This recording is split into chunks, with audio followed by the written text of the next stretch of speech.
If you truly want to experience the authentic San Francisco, you need to spend some time in the Mission District, San Francisco's oldest, most vibrant, and most diverse neighborhood. Today, I'm going to take you on a walking tour of the Mission District that will span its 250-year legacy. We're going to hit some history, some fabulous mural artwork, and of course, some tasty food. Right after this.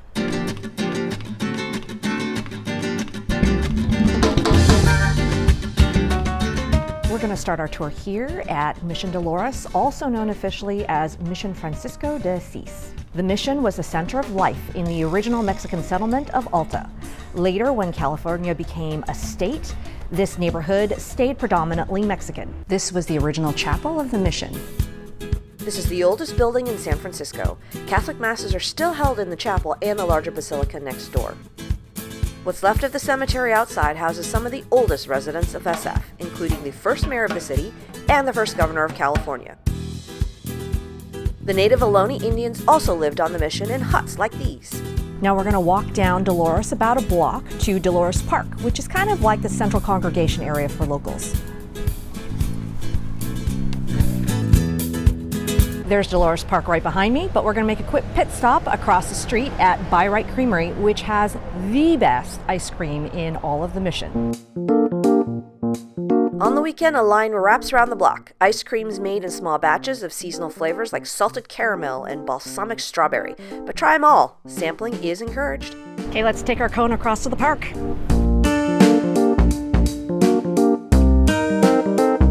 Located at the intersection of the Mission, Castro, and Noe Valley, this is an insanely popular and crowded park, especially on the weekends when the weather is nice. You'll find plenty of locals ensconced here with their picnics and their six-packs.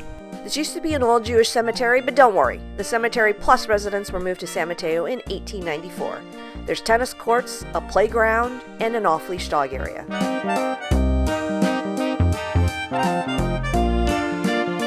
Take a look at this fantastic view behind me. After a brief stop here to admire the view, we're going to backtrack down 18th Street to Valencia. 18th is a bit of a foodie haven with BiRite Grocery, Delfina, and Tartine.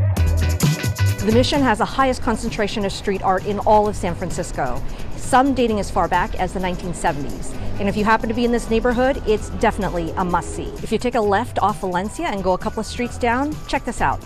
This is Clarion Alley. All the walls, fences, garages, and doors are all covered with street murals. The murals here all have a strong theme around social justice. The artwork is constantly rotating, so visit often to see new works going up. There's been about 150 murals painted in this alley since 1992. And about the same number of shoes tossed. From the beginning, Valencia Street has always been a little bit more multi-ethnic. In addition to the long-established Latino population, it also welcomed a more progressive and bohemian set, including artists, women, minorities, and also the LGBTQ community. Since the early 2000s, a young tech workforce has moved in here, and hipster boutique shops and restaurants have flourished. It's now a very cute and, yes, very gentrified shopping area. Let's take a stroll down and do some window shopping. Stores here cater to the unique and highly curated. Dandelion Chocolate is a local grown business that roasts and ferments their own chocolate beans. You've got to try the rich drinkable chocolates topped with a homemade marshmallow. Got the Mission style, which is like a spicy hot chocolate. A taxidermy store for the nature lover. There are also a ton of these novelty shops like the Pirate Supply Store. This is another cool educational shop with really more store exhibits than goods, intended to unleash a visitor's creativity and imagination because there's also an after-school kids writing program, which is what this is back here. If you watch my Christmas gift guide video, you'll know that I love this store back here. I'm gonna go in and get some more socks. Everything is 100% locally designed and made. Music the way it used to be, flipping through the old vinyl. If you're ready for a little break, Ritual Coffee Roasters behind me here is a local favorite. Ritual was one of the first in the craft coffee movement, owning the process end to end. Just 2 streets over from Valencia is Mission, and this definitely reflects more of the traditional Latino heritage. It's a really interesting contrast. If you get the chance, hop over for a couple of blocks. The shopping offerings here are more traditional, with a mix of street vendors, Mexican souvenirs, corner groceries, panaderias, and the best Mexican food. A trip to the Mission isn't complete without a stop at La Taqueria for lunch. This Mission-style burrito shop attained legendary status after having won the national burrito bracket in ESPN's 538 opinion poll. Before that, it was already popular here in San Francisco, being the only taqueria to be in the SF Chronicle's list of top 100 restaurants in the city for 18 years running. The Mission Burrito originated here in the Mission District in the 1960s and is characterized by the extra large tortilla and also the extra fillings beyond just your plain rice, cheese, and beans. La Taqueria claims to be one of the originators of the Mission Burrito, as do quite a few other taquerias around here, but you be the judge. What sets their burrito apart from everyone else's is that they don't use rice, and that way you can really taste the meat inside. That was a really great bite of the chicken. The recommended here, though, is to get either the carne asada or the carnitas. Although they don't make their tortillas fresh here on site, they do order them from a tortilleria, custom made because of the unusual size.